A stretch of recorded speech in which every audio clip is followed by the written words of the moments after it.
Welcome back.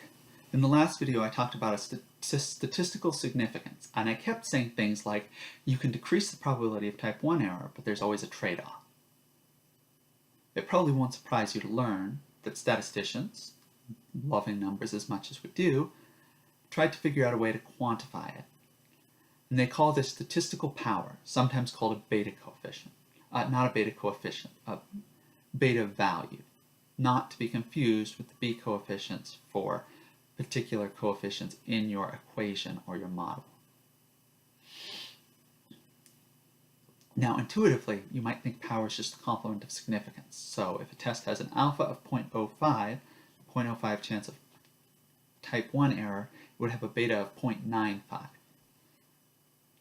But that would partially ignore the effects of sample size. Power is determined by the combination of sample size, alpha level, and the minimum effect size or strength you want to make sure you can detect. In practice, determining adequate sample size is the primary reason power analysis is used, though. Often, investigators who are going to collect data to answer a specific type of question will use power analysis beforehand, along with an estimate of the minimum size of effect they expect to see to determine how much data they should collect. You can also use power analysis after analysis. This is called post hoc power analysis, if that analysis failed to reject the null hypothesis. Post hoc power analysis can be useful because it can tell you how likely it is that a null result was due to not having sufficient sample size, rather than not having a true effect. In sociology, power analysis is not always standard, particularly using secondary data, like surveys. When it is used, the criteria are usually less stringent than for significance, so a typical alpha level might be 0.05, but the most common beta level is 0.80, or a 20% chance of failing to reject a false null hypothesis.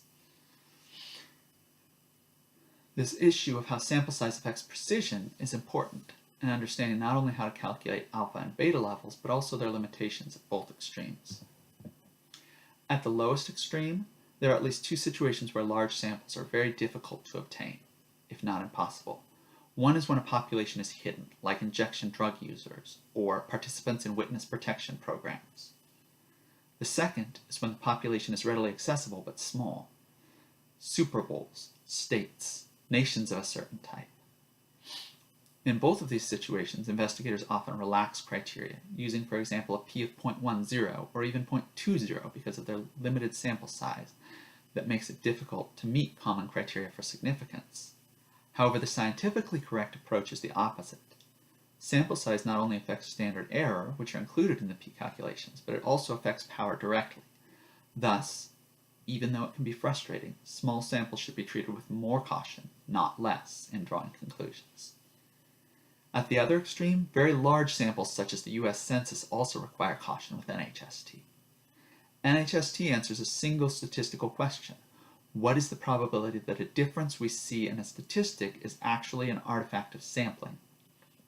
What it doesn't answer is whether that statistically significant difference is also substantively meaningful. If women on average made less money than men working the same job, but the difference was $1 a year, a sample of 1 million cases might have a significant result, even highly significant at p less than 0.001, but what could we actually conclude from that? Very little, if anything.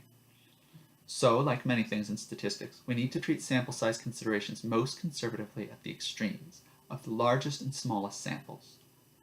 Power analysis can help mitigate this by estimating the size of an effect that you would need to have a significant finding with a given sample size. But in the end, it's always up to the investigators to think carefully about the actual meaning and the implications of their findings. Thanks for watching. See you soon.